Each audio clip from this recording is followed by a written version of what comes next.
For being here this afternoon for this important study. All our commissioners, Madam Clerk, are present for the county, and I'll ask everybody to silence their electronic devices. If you have them on, please put them on silent. I also ask the presenters and speakers to speak closely in the microphones, and I will give Ronnie now an opportunity to call the City Council to order. I'd like to call the Morganton City Council to order. Also like to announce that Representative Blackwell is not with us. He's in Texas, but he fully supports our actions here today and looks forward to working with us. Good, thank you, Ronnie. The County Commission needs to approve the agenda as printed, and I'll be happy to accept a motion to approve the agenda as it is printed. So moved, Mr. Chairman. All right, thank you. You've heard the motion to Maynard. All those in favor, please raise your right hand. Opposed, like sign.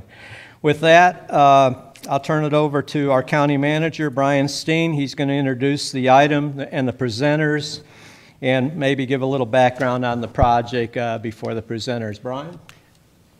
Mr. Mayor, do you need to take any action with your council? No. Okay. All righty. Thank you, Mr. Chairman, Mayor, elected officials. We have this evening for presentation Dr. Pat Mitchell from the North Carolina Department of Commerce, as well as Peter Civilich of the UNC School of Government and Andrew Trump. I'll let Dr. Mitchell, if you would, make some opening remarks, and then we'll turn it over to Peter.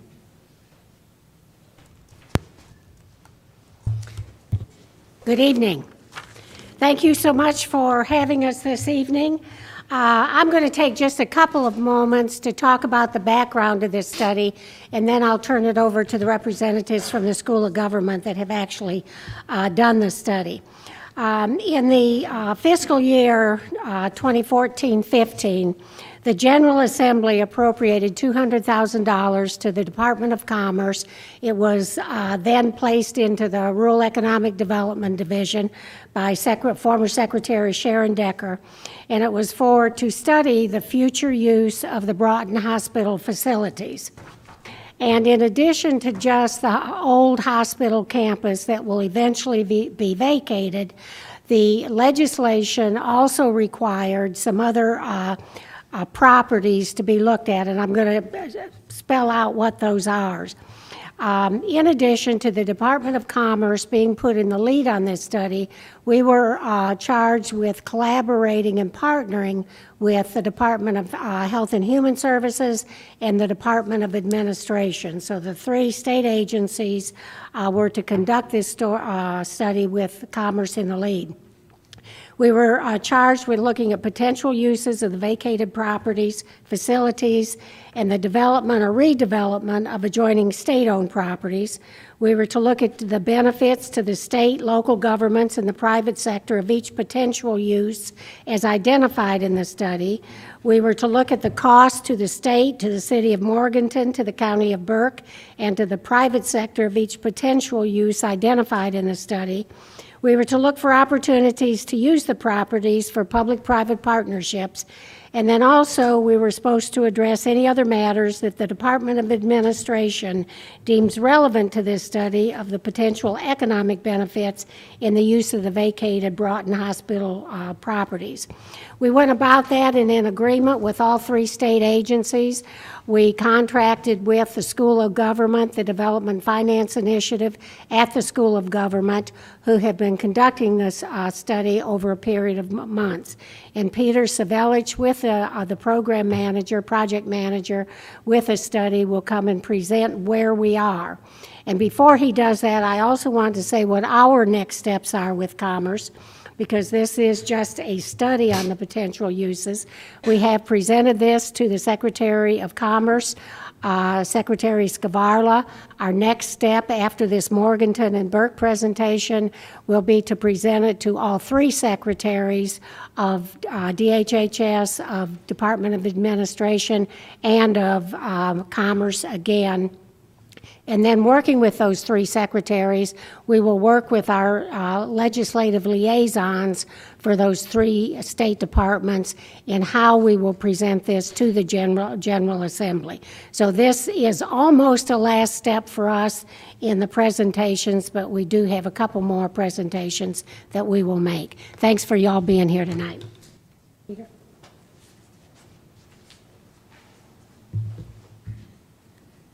Thank you, Pat. And thank you all for having us. I wanted to start by, first of all, saying that the Development Finance Initiative at the UNC School of Government is very honored to have been engaged in this study. It's an important study for the future of this historic property, but also for your communities. DFI was created in 2011 to provide development expertise to local governments around North Carolina to help attract private investment for transformative projects, just like the Broughton Hospital campus. So this evening, we want to, in essence, summarize for you the results of the study that the Department of Commerce engaged us to perform. Pat has already given you a good summary of the study scope. I'll reiterate that and then go through the summary of our findings, what we are recommending as the best redevelopment strategy. We'll compare that to some alternative strategies that we evaluated, and then we'll conclude with our proposed next steps. I'll ask that I'm sure there'll be questions that come up in the process of this presentation, and be happy to answer those, but for the time being, if you wouldn't mind holding those, if that's okay with the board. Great, thank you. So, as Pat mentioned, our scope of work was to determine the costs and benefits to the public sector and private partners of potential reuse strategies for historic Broughton Hospital and the surrounding properties. We consulted with several state advisors, including the three lead agencies, along with the Department of Commerce, but during the process, other agencies were brought into our study advisory group, including the Office of State Budget and Management, the Department of Public Instruction, the Department of Cultural Resources, specifically the State Historic Preservation Office there, and the Department of Public Safety. In addition, at the local level, we engaged regularly with the City of Morganton staff, the Burke County staff, and the staff leadership at the School for the Deaf and Western Piedmont Community College. So these folks helped make sure that we were getting good feedback along the way in conducting this study. On our side, we engaged a team of architecture and engineering professionals to bolster our expertise in those technical areas, in addition to the development finance expertise that DFI brings.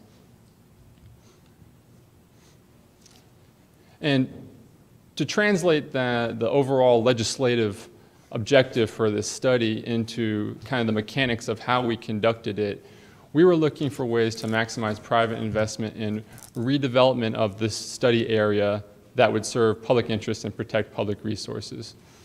And we do that through a process of identifying potential programs for reusing the historic Broughton campus and surrounding properties, creating conceptual site plans based on some planning principles that would value those public interests, estimating construction budgets, developing financial models for the real estate development activities, and incorporating public participation tools as necessary to achieve financially feasible returns.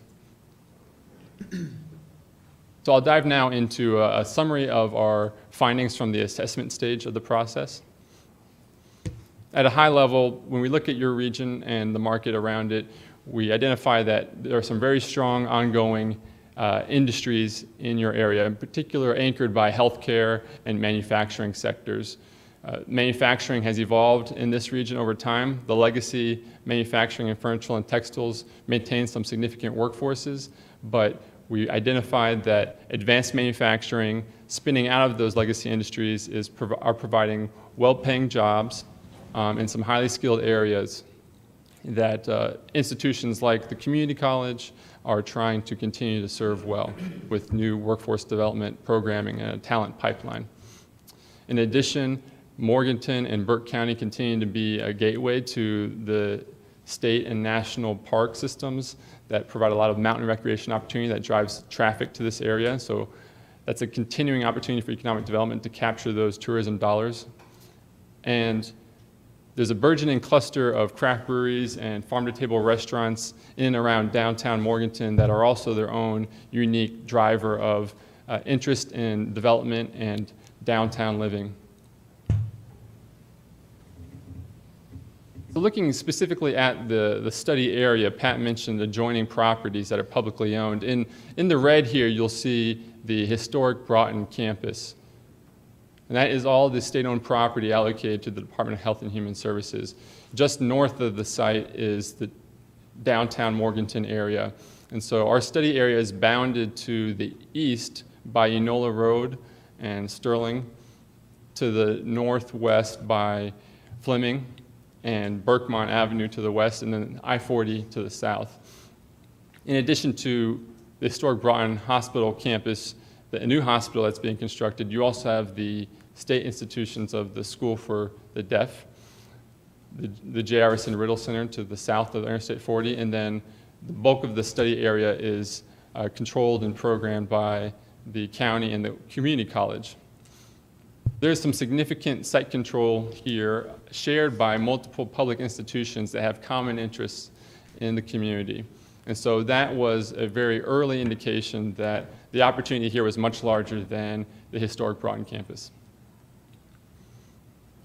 As we look at the site, the context of it is on a highly visible corridor with multiple interchanges off the interstate, commercial development corridors alongside of it, and close proximity to downtown Morganton, which is emerging once again. The physical characteristics of the site are that it is at a high elevation, rolling topography with development on the major high points. The campuses are located in each of the corners of the site, and they're split down the middle by the Hunting Creek valley that runs, the creek runs south to north towards the Catawba River. The grounds are actually covered by two separate historic districts, the National Historic District associated with Broughton Hospital, and then a historic district around the core campus of the School for the Deaf. When we look at the built environment in the study area, there will be nearly 800,000 square feet of underutilized space when the Broughton campus, or Broughton Hospital, relocates to the new facility. Our architectural engineering assessment identified a lot of salvageable buildings, including those that are around the School for the Deaf core campus that are currently vacant, as well as some buildings that are not utilized right now in the southeastern corner of the site, where the community college and county and state all share different functions.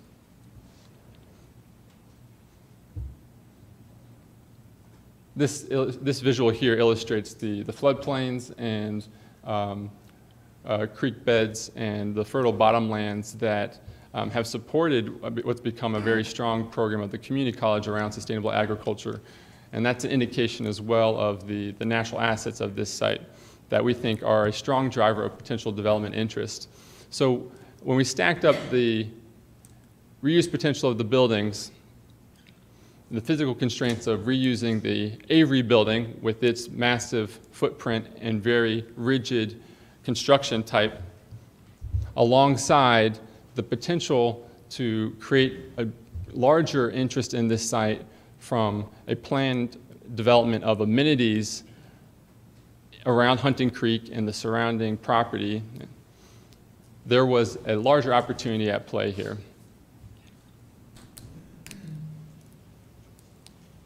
We also took the time to look outside of this community to other places around the country that have dealt with similar redevelopment challenges.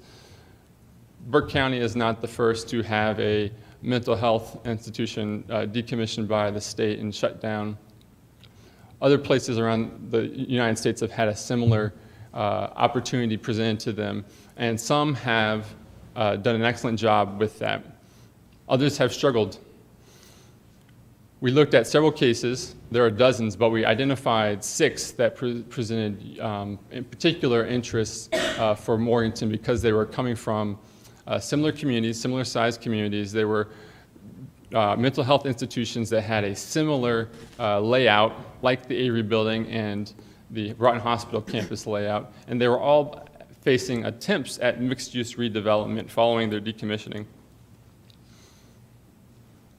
The lessons learned from these cases are multiple, but we highlight a few here, which is that a staged mixed-use redevelopment over time is a reality of trying to reuse the thousands of square feet that are made vacant in these fairly small marketplaces. It takes a long time to redevelop these campuses. All of these examples except for Staunton, Virginia, which is a fairly recent hospital closure, were in their second decade of redevelopment and have not fully been realized yet. In addition, while the historic campuses themselves have a lot of properties with architectural significance, some selective demolition of the buildings to promote reuse was a necessity. The campuses are also often developed in isolation of other properties around them. They, as Broughton Hospital were some of the first institutions to help create the community in which they live. And so now making intentional connections to off-site activity can drive activity and development interest in these historic buildings. So you have to look beyond just the historic properties themselves, and that was critical in the successful examples that we identified. When they sit on large acreage, outdoor recreation of surrounding lands adjacent to these hospitals was a prominent reuse strategy. And in addition, there are multiple partners involved in these projects. Multiple development partners on the private side, often with a lead developer that has a vision, but also on the public side. And the public sector can play a role in either enabling or inhibiting redevelopment of these properties. When the public sector is slow to react, costs can increase quickly. Costs of deferred maintenance, as well as the costs associated with trying to attract development after the property has been left vacant for many, many years. And so those are cautionary tales for Broughton Hospital and this community, that intentional public-private partnership working across jurisdictional lines and in conjunction with developers will be really critical to enact in this opportune time we have now, while the property is identified for being surplus but is not yet vacant.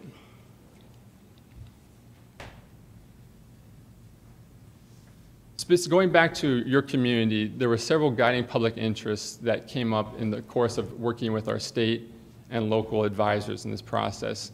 And those were summarized as facilitating private investment in a redevelopment program. That was part of the mandate of the study.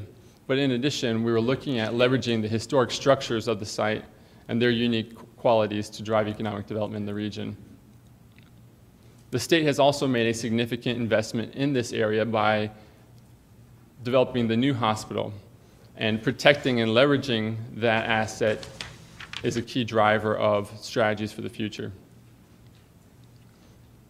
As we mentioned, the site itself, while many of you may not have spent much time on it, there are some untapped natural resource assets there that can really create a regional amenity for this community and drive interest from outside the area in the community. And then there's a really felt need amongst the employers in this area, as well as residents, to have some more modern, diverse housing options available for different types of professionals that work in the community and those that might choose to relocate here in retirement.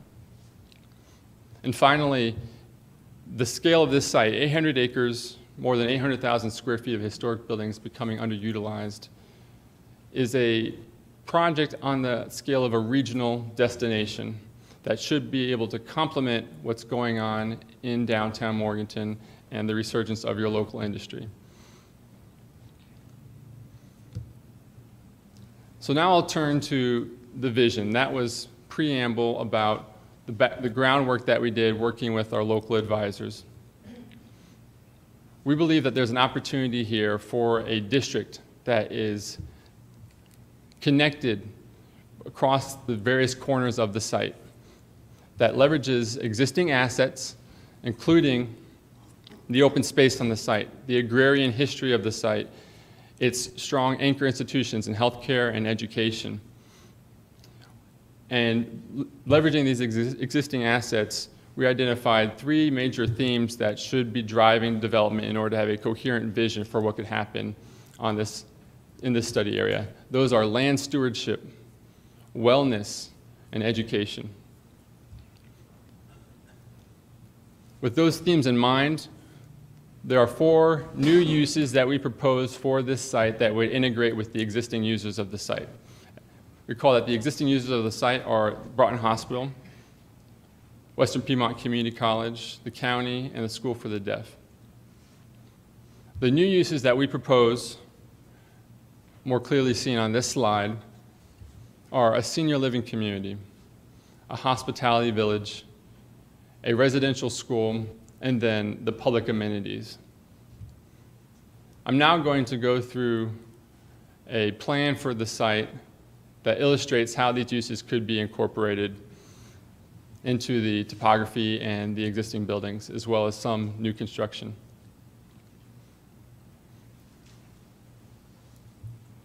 Taking those uses, we fit a program to the scale of the market and the community that we think is realistic.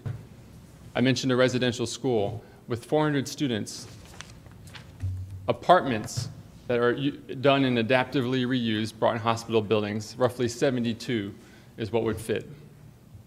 A senior living community of roughly 230 units from independent to assisted living. A high-end hotel, 120 rooms. An artisan village that would be retail anchored by a craft brewery or similar craft beverage production and additional shops. And then some new multifamily construction, roughly 100 units. These development activities would be connected and woven together on the site through a package of new public amenities. Campus trails, including an extension of the greenway system that is running through Morganton. An access road to promote vehicular traffic from one side of the campus to the other.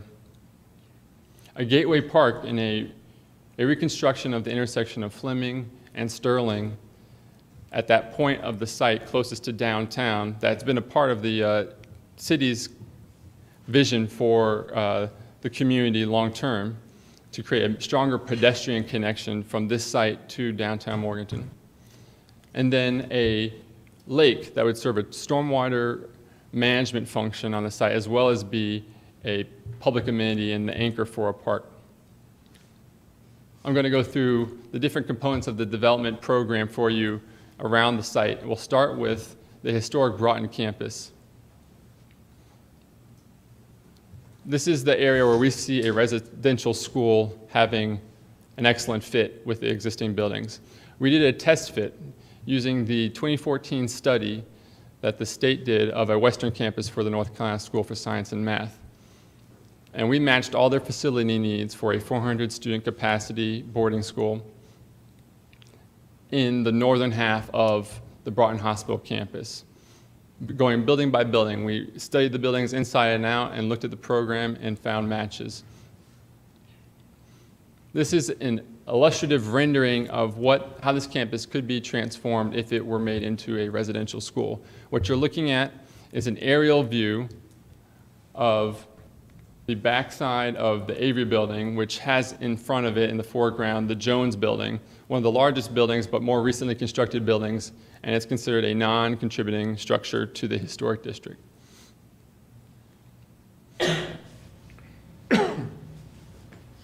The campus lays out excellently as a campus environment.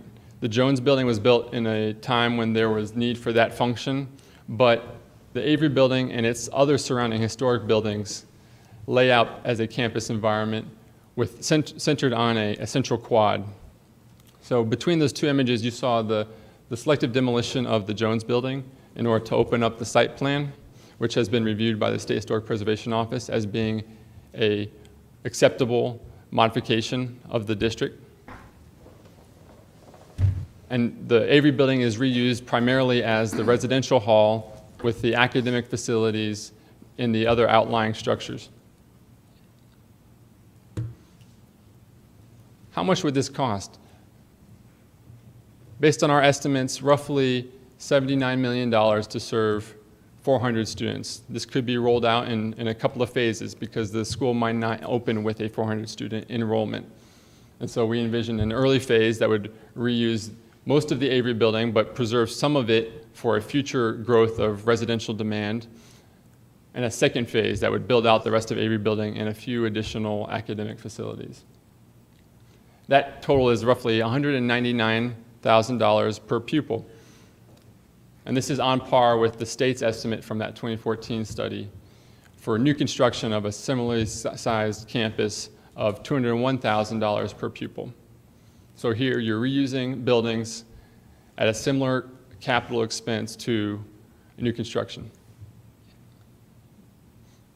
I mentioned that was just the northern half of the Broughton campus. The southern half, highlighted here with the blue polygon, would be a multifamily community that would be developed in the historic buildings, providing rental or ownership opportunities for any member of the community. This could serve the desire for housing close to the hospital, the new hospital, or for the potential staff and faculty at the residential school. But it would be open to any member of the community that wants to live close to this destination now with the outdoor trails, the lake, the park system. We think that there would be strong demand for residential in this location. In addition, there are some facilities that we think are laid out well to be repurposed by other educational institutions. For instance, the Hooper building on the eastern edge of the site along Enola Road could be very easily reused as a lab or flex space for different programs that the community college might want to put into it, including aspects of its mechatronics program or aspects of its sustainable agriculture program. Community college has reviewed these plans and at a conceptual level finds that there could be need for that type of space demand in their future growth. In addition, there could be synergies between the residential school and the community college around curriculum and programming that make the proximity of the two attractive as well. The development cost for this southern half of the site would be roughly $25 million at full build-out. So I want to go ahead and address the question that might be in your minds of, well, are we talking about the western campus of the School for Science and Math? I mentioned we did a test fit using their 2014 feasibility study, which is illustrative of most types of residential schools. So it wasn't exclusively a study about could the Science and Math Western Campus fit in Broughton. But there are several advantages for the state now that the funds have been approved in the bond referendum to citing the School for Science and Math in historic Broughton campus. First of all, as we've demonstrated, it's a good fit for their facility needs. It has a natural campus layout that's appropriate for academic setting with some modifications to demolish a few structures that don't have much historic value and are harder to reuse in an academic program. There's the preservation of the iconic infrastructure and architecture, which academic institutions inherently value those types of spaces. And then, as I mentioned, the capital expense per pupil is on par with that of what you would get for new construction. The campus itself, it sits on property that's already owned by the state, and adjacent property could be used for the expansion of the campus if that was desired in the future. So you're not landlocked if you're the state and you're looking at siting here. And then finally, as some of you may know, the current campus for the School for Science and Math in Durham, North Carolina, is already an adaptive reuse of a former hospital, the Watts Hospital. So there's some familiarity with that leadership and that team and that alumni base with adaptively reused structures. There are some disadvantages. In particular, adaptation to historic buildings doesn't come without its difficulties. And then there's the potential for higher ongoing operating expenses associated with utilities and maintenance of older buildings. We'll be studying that in more detail, but there's also the potential for a fairly even balance of operating expenses because these structures, if you've been in them, they are very solidly built. And other than maybe some older windows, they're pretty well insulated with 18-inch thick masonry walls.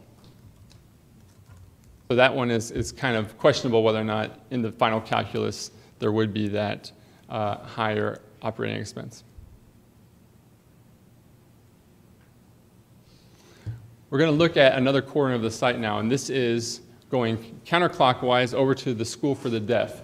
On the left edge of this image, you'll see the core campus of the North Carolina School for the Deaf. And in working with their staff, reviewing plans along the way, it was identified that they have a plan to permanently consolidate their operations into that core campus, leaving the already abandoned Rankin, Goodwin, and Joyner Hall buildings on the periphery underutilized. What we propose for this corner of the site is the senior living community. That would be a combination of new construction for apartments, as well as adaptive reuse of the Goodwin and Joyner Halls, both iconic historic buildings on this campus, for some assisted living apartments and the main amenity or clubhouse function of the community. There would be some additional housing types as well, including villas and townhomes on the southern portion of the site that starts to curl down the slope towards the community college campus. Estimated development costs for this program would be roughly $79 million at full build-out.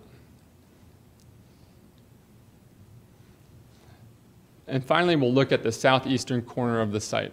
This is the corner of the site that the community college has its Richardson complex on. It's this kind of the satellite campus on the eastern half of the study area, where a lot of the buildings were formerly Broughton Hospital buildings when they had an agrarian colony that produced the food for the patients, and the patients worked on the land, which was part of the therapeutic philosophy at the time. So there are several iconic structures out here, the silo barns and some of the attached barns. There is the colony building centered in the site, and there's the meat locker building.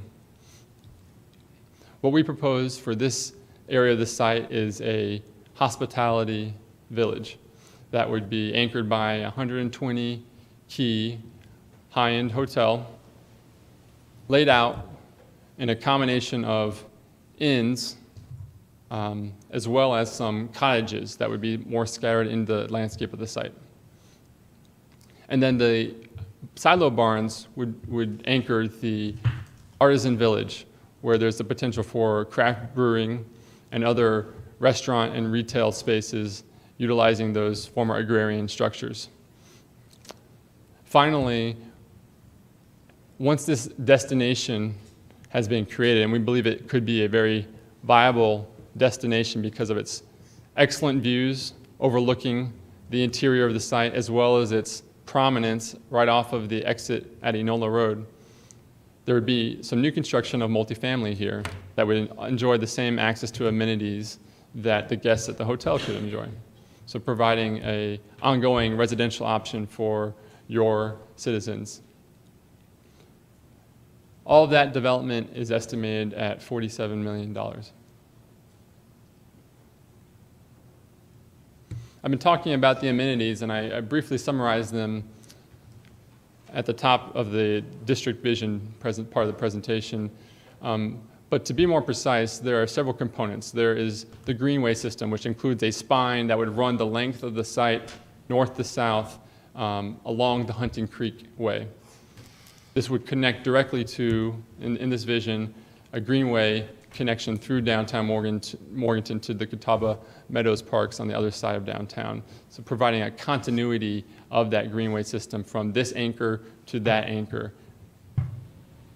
There would be additional greenway spurs that would connect from that spine to the different corners of the sites. So smaller trails that would be built out over time based on the specific site plans of those development activities. The community college and others have studied this in the past, and recently the city, as well as the community college, have looked at a greenway and trail system that would support the educational and recreational missions of the community. This is very similar to those plans that were developed. I mentioned the downtown Gateway Park, and this is at the northern point of the site.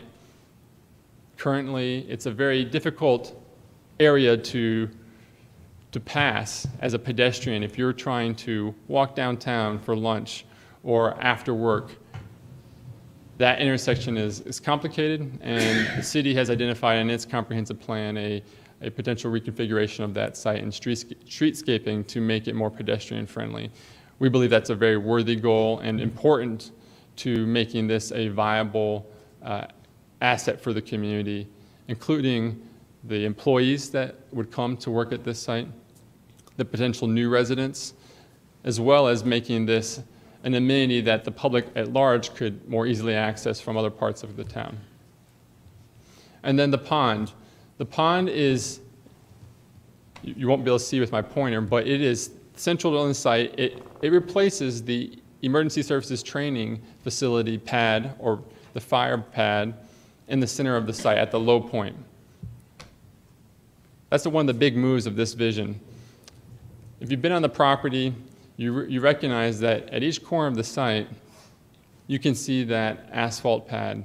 It serves a very important function for the community college. However, it is not the type of amenity that can draw private investment into this area and unify all the different users of the site. And so we are recommending that that pad be demolished and in its place a stormwater management pond be built that would serve that purpose for this entire area, but also could be programmed as an element of the Gateway Park to downtown.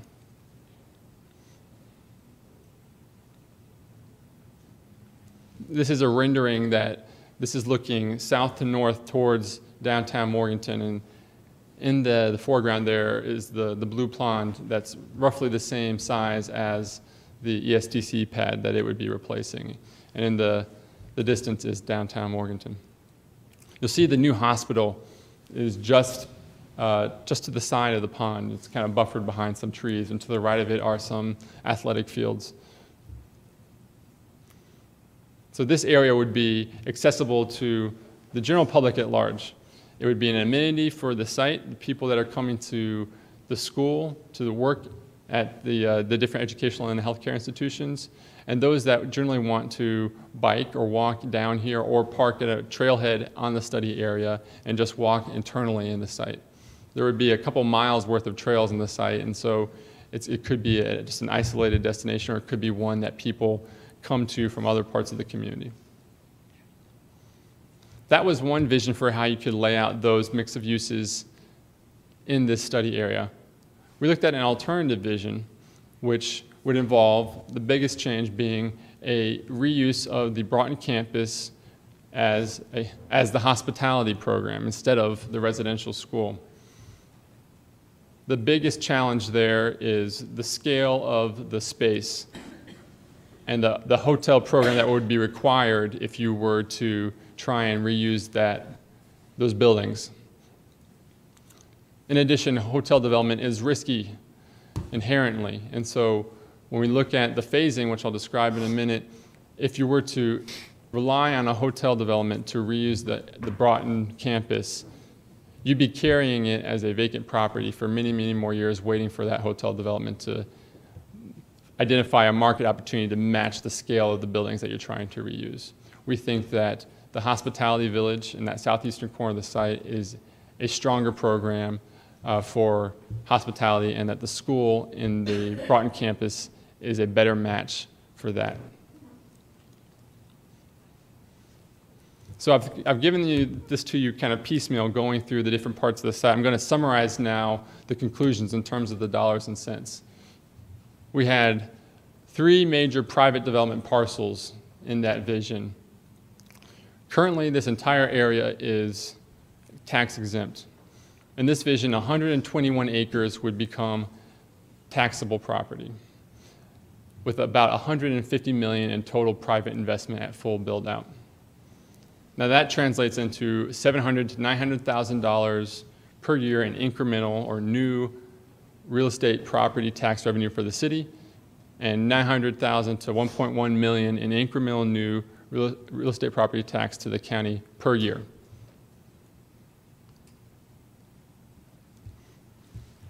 This breaks down the private investment again into the different components. On the public side, there are several investments that are implied in this vision. We mentioned the boarding school. Again, we think that a state boarding school like the School for Science and Math is a low-hanging fruit for how you could reuse this campus while also leveraging private investment in other parts of the site. There would be some building demolition involved. There'd be an investment in the shared amenities of the site. Site work and mothballing, or basically stabilizing some of the currently vacant historic structures, would be a component of this project. And in addition, several functions that the state currently manages that would need new homes, as well as some of the community college facilities, would need to be replaced. So the gross public investment in this vision is $156 million. That would be offset by the sale of the land that's currently publicly owned and would become privately owned. We estimate that at a total of roughly 10 to 12 million. So your net public investment in this vision would be $145 million compared to the $150 million in private investment that it would leverage.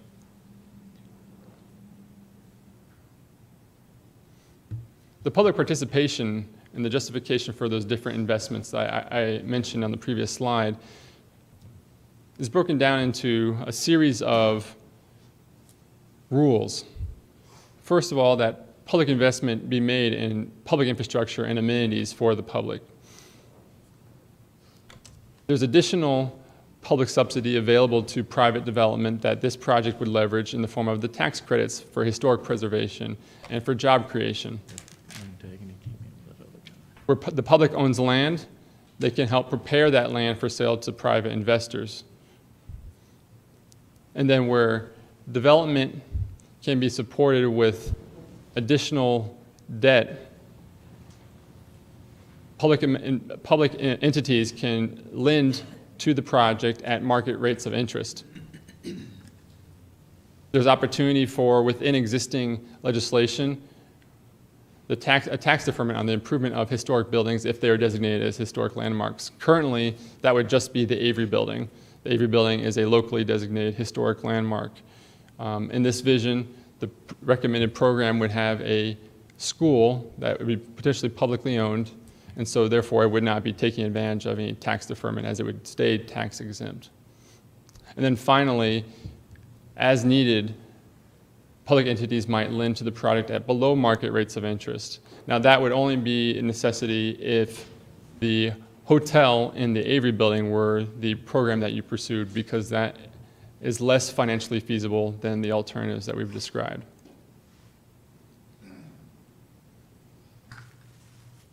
I'm now going to compare that comprehensive district vision to some alternative strategies that you might take with this site.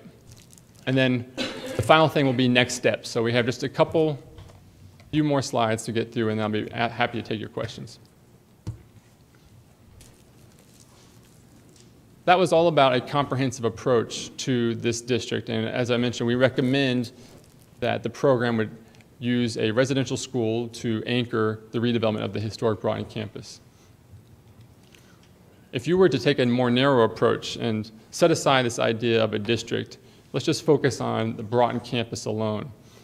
No public investments in the amenities, then the residential school could still be an option, but it would be a certainty in that case that it would have to be a publicly funded school. There would not be the possibility that you might attract private investment into that school.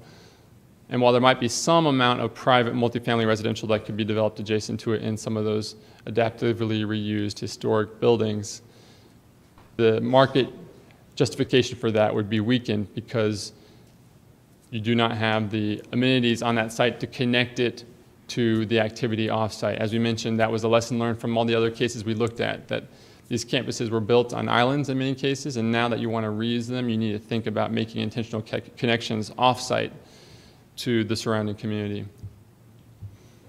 And then finally, there's the do-nothing approach of mothballing the historic buildings and waiting for a better idea to come along if you think that's going to happen. We talked about the comprehensive approach. This summarizes the dollars for you, $150 million in private investment. And then we've broken down the public investment in this illustrative way, with the state funding a school, potentially the Western School for Science and Math, that would be sited in this study area, at roughly $72 million. And then an allocation of the other investments between the state and local governments, roughly 50-50%. Now that's on the basis of the basic assumption that entities would invest in the assets that they would own and control.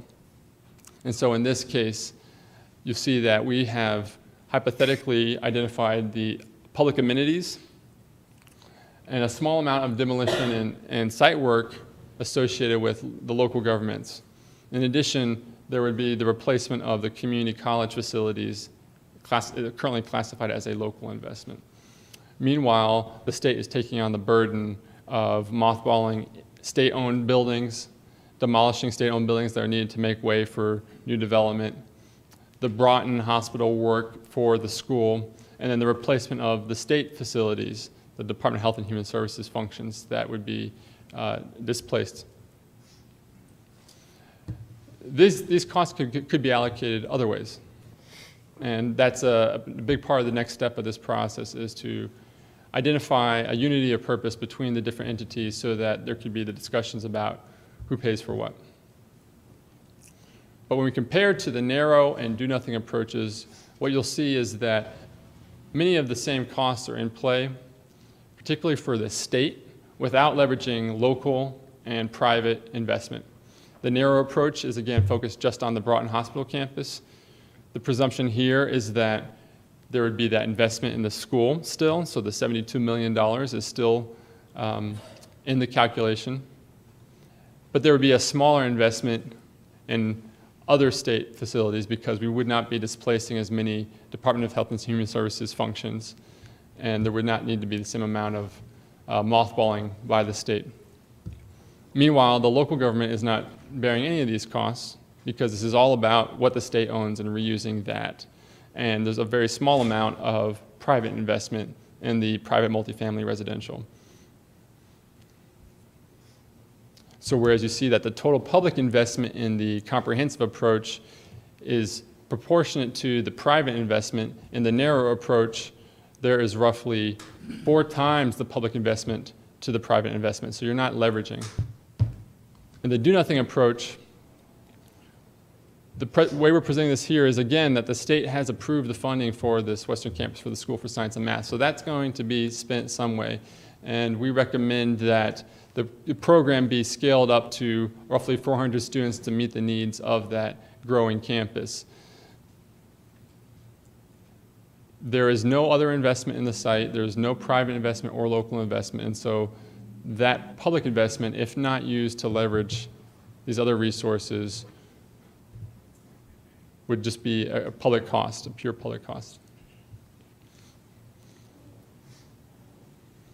The benefits, I already mentioned the potential sale proceeds of the land and the incremental tax revenue associated with this project for the comprehensive approach.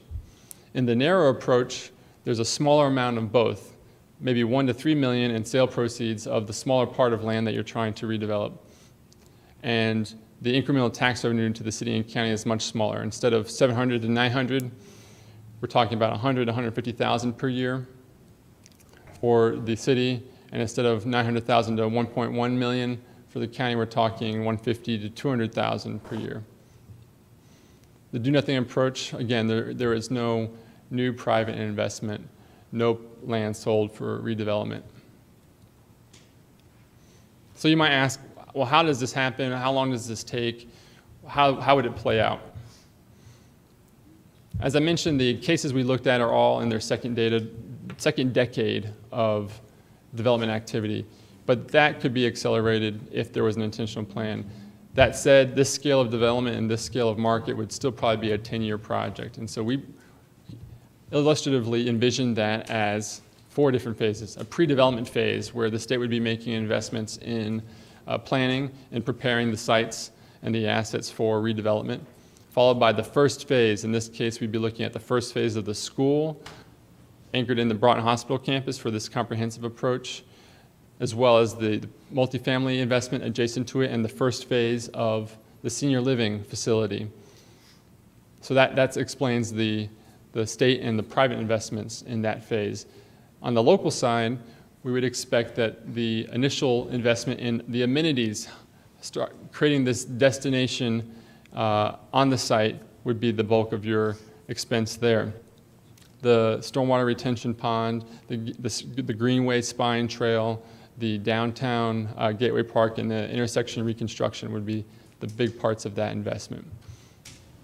Those would help lead the way and demonstrate that there is value in the rest of the site for the private development to come. In the second phase, you'd have the second phase of the school, an additional private investment in some retail anchored around the silo barns, and the second phase of the senior living facility. And then in the third phase, this is when the district vision and the district brand have been established, and you're now able to attract that hotel developer to build out that hospitality village, as well as the new construction for additional multifamily on that corner of the site. So that's roughly a 10-year development time frame for all that to happen. It could happen in different ways, but this is an example of one way that we think is fairly plausible. And finally, it wouldn't be appropriate to have this discussion without talking about the risks associated with the different development. The comprehensive approach helps mitigate development risks for both the public and the private sector through what we like to call a confidence model. It's this idea that the different public agencies are unifying around a single vision and consolidating their site control of different properties, which allows the private development partners to see a legitimate pathway to creating that district through their participation in it. In addition, public investment in the school and amenities would drive significant demand for the other phases of the development. For the public sector, this cooperation would broaden the pool of potential private partners that could be brought to the table, because you're showing that you're a serious negotiating partner. And it would accelerate the ability to reuse the historic Broughton campus. In the absence of these plans and this interagency cooperation, there is a lot of uncertainty surrounding the historic Broughton campus, and the private development community would not touch that with a 10-foot pole. Meanwhile, the narrow approach, just focused on Broughton Hospital campus, would rely much more heavily on public investment. You might recall those bar charts where you still have a significant public investment, but you're leveraging much less private investment. And the do-nothing approach, although it lowers the public investment required, it really risks the moment in time that you have right now to transform a well-maintained, beautifully designed and built historic campus into something new, and instead potentially let it lie fallow and deteriorate and add to the potential stigma associated with a vacant mental health hospital, which is by far the more common outcome for all of these cases that we looked at around the country, where there's a lack of planning and execution. So finally, we want to end with the proposed next steps. And these are really the immediate next steps. What we've talked about is a vision that would take a long time to develop. So what can be done in the next couple of years before the hospital becomes vacant to really make a run at this? First of all, what I'll show you are a series of actions that are all designed to establish that unity of purpose between the state and the local governments. That sends that clear signal to the private sector that we're ready to participate with you.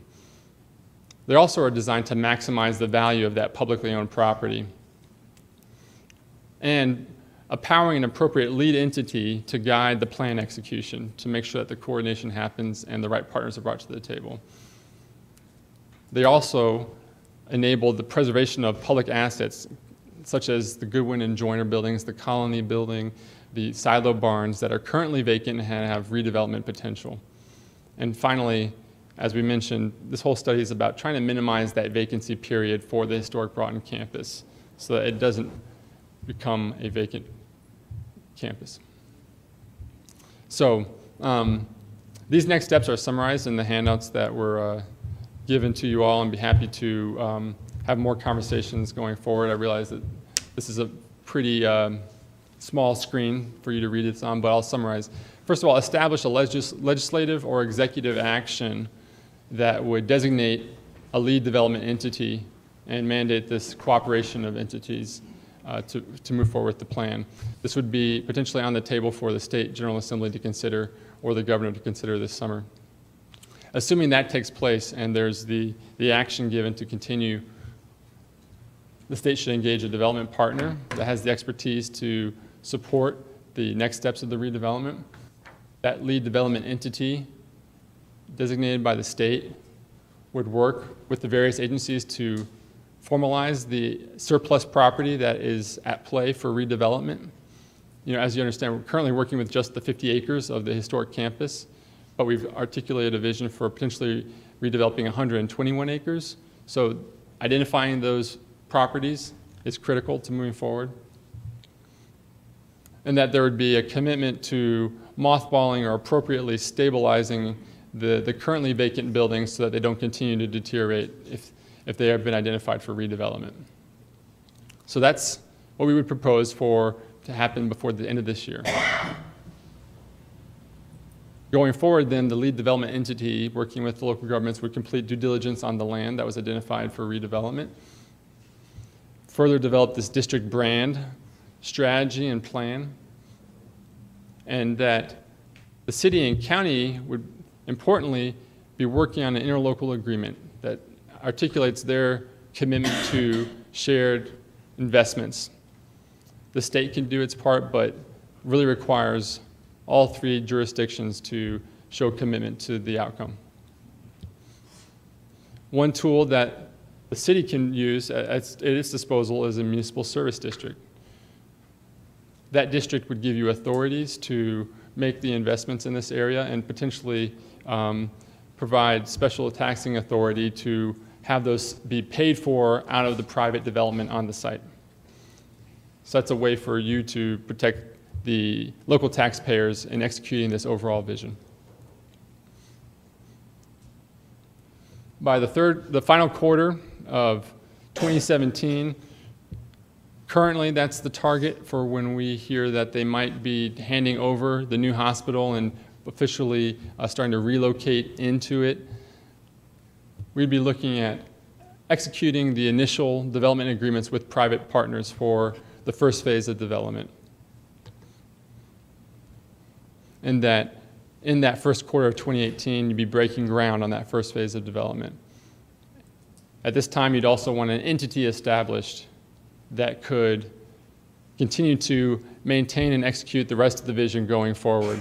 And that could be a locally developed entity, a board, potentially connected to the municipal service district, that would preserve and continue to execute on the vision. So in conclusion, we've identified a couple different strategies that the state and local governments could take to reusing the historic Broughton Hospital campus. We believe that the comprehensive district approach is the best opportunity to achieve the guiding public interests, including facilitating private investment in redevelopment, reusing the historic structures, leveraging the state's investments in the hospital and the school, and then preserving and enhancing public access to this site and all the amenities that it has to offer. We also recommend this vision because it achieves the other local interests broader to the community in your economic development programs of retaining and recruiting talent to serve your industry and support the demographics of this area. And that this district vision could create a regional destination that would help brand Morganton and Burke County going forward and really enhance and give greater visibility to the strong quality of life that we know you all enjoy and are trying to get out there for other people to enjoy too. So that concludes the presentation. Thank you for your attention. I know that was a lot of information and be happy to take questions. Since this is a special meeting of the City Council and the County Commission, I'll go ahead and open the floor for questions from the council or commission. If we have a little bit of time, I don't want to overburden you all, but we will take a couple questions from the audience. That's what we're here for. City Council or County Commission, feel free to ask any questions you might have. This lead entity you referred to many times, give me an example of what that entity might consist of. The lead entity could be a state agency, and that's what we would recommend. The expertise that they would need to have at their disposal is master development, understanding real estate development of districts of this size and diversity, as well as asset management, or understanding how to not just develop but also preserve and maximize the value of existing buildings. There would be an asset management function that would have to take place for the period leading up to the transfer of or disposition of these properties for private development. And so those are the two major expertise areas that this lead entity would need to have in order to really do a good job of coordinating the different agencies and jurisdictions involved. This would be a new state agency. It could be an existing agency. One of the agencies that's been engaged in this process to date, for instance, that has the skill set and the mandate to oversee this kind of project. Give me an example, please. We've been working with the Department of Commerce, and the Department of Commerce could be that lead development entity to coordinate all the actors. The Department of Administration often plays this function, but the Department of Commerce has been given the torch on this particular project, and it would be natural to us if they continue to carry that torch. You could do it, couldn't you, Pat?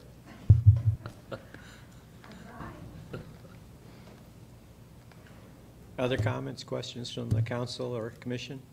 Mr. Chairman, I'll just, ask one. I understand the complexity of it and how important it is to get that private side to participate and ending up with some major investments. I guess the biggest question to me would, is there a favorite sons list of these people throughout North Carolina that we might entice to come to Morganton and be part of that private side of development? Or is that something that Morganton and Burke County more or less is going to have to develop their list on their own and see how well we do with it? No, we would recommend that would be a part of the role of the lead development entity, and any expertise that they might want to engage to help you do that. And we think that the scale of this opportunity would interest development partners outside of the state as well, potentially across the Southeast. So that would certainly not be just a task for you all to manage. You could bring your own ideas to bear, but it's a large project. I'm glad to hear you say that. We like things that are not real difficult, so. Thank you. Other comments, questions? We'll just go ahead and take a couple questions from the audience. We know their time schedule, and we're not going to hold you up a long time, but No, if please, there are any questions from the audience, We're here for maybe? this. Is this presentation available on the NC School of Government's website or someplace? It's not available there yet. We will be releasing a report, a much more detailed document when the Department of Commerce approves that. So that will be a publicly available document probably later this summer. Other comments, questions? Judge? I'm tickled pink with the idea. I question something about the lake. I don't quite understand that. Mm-hmm. I understand there used to be a lake down at the entrance known as Lake Louise, I think. Mm-hmm. Mm-hmm. Question is now, is there not a major sewer line with manholes through that, what would be in the bottom of the lake?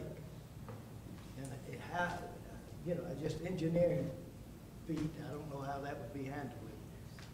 The lake could be configured such that it's offset from that. So the less likely scenario is that the lake is reconnected to Hunting Creek. So it'd probably be more like a stormwater pond that's separated from the creek. And we've looked at the infrastructure. I believe that a sewage line that you're referring to runs mostly parallel to the creek. And so more detailed study of that would be required, but our preliminary assessment is that you could site it in that general area. Natural location, but I don't know that much about engineering, and who's gonna pay for that? That would be, who would pay for the engineering study or the? Study and the implementation of the plan. Any of those studies would be a part of that initial due diligence and planning during the pre-development process. And the execution of it, the demolition and the construction of the stormwater retention pond is one of those amenities that could be a shared local investment, or because it serves a function for state facilities, it could be a shared responsibility with the state as well. Anything else from the audience? Alan? Have vetted this with private developers to look at their interest in a project of this size? Is that a fair statement? And if looked at their interest potentially in something of this nature? We have, yeah. We've had just very preliminary conversations because we can't get too far ahead of our client and of the community's interest in this, but conversations with, in particular, developers who do senior living and who do hospitality, because those are the two biggest new development components on the site. We designed the program around the priorities and the realities that they share with us about their markets. Anything else? Behind you. I'm not certain how the lead entity would be established. Would this be established by legislative action upon the recommendation of Morganton and Burke County, or is there some other mechanism that you envision? I'm sorry, I just missed it if that was clarified. If I could make a comment about that. When I made my opening comments, I said, we're almost through with our presentations, but not quite. Our next step, meaning the School of Governments and Department of Commerce, Rural Division, is to make a presentation to the 3 secretaries that are involved and named in the legislation. So the Secretary of the Department of Health and Human Services, the Department of Administration, and the Department of Commerce. So we will be presenting to those 3 individuals and then discussing next steps with them. According to the legislation, we, meaning the Department of Commerce and those other 2 agencies, have to present a report to the North Carolina General Assembly, and that report is due to the General Assembly by June 30th. And the gentleman that asked, is this presentation available on the School of Government website? One of the reasons it is not available, or even a draft report available, because it was the General Assembly that created the legislation that allowed us to do this, and part of that legislation is that we have to submit a report to them. We don't believe, meaning Commerce, DHHS, and DOA, should get ahead of the General Assembly before we have honored what we need to do for them. So sometime before June 30th, we will be making a report and or a presentation to either the General Assembly or to one of the joint legislative oversight committees in making that presentation. Between the 3 secretaries of those state agencies and the General Assembly, it is my belief that is when the lead agency will be determined by those entities. Thank you very much. Thank you, Wayne. Will this roll into that report to the General Assembly? Well, you mean this report that you just got? Absolutely, yes, yes. So that would be a matter of public record. That is correct, yes, sir. All right. Thank you, Secretary. Anything else? Anybody else? All right. With that, I'll ask thank you all for the presentation. It was wonderful and great project. And I'll ask for a motion to adjourn the County Commission at this time. So moved. Heard the motion from Maynard. All those in favor, please raise your right hand. And I'll ask for a motion to close the City of Morganton session. So moved. Second. All in favor, raise your right hand. And we stand adjourned. Thank you.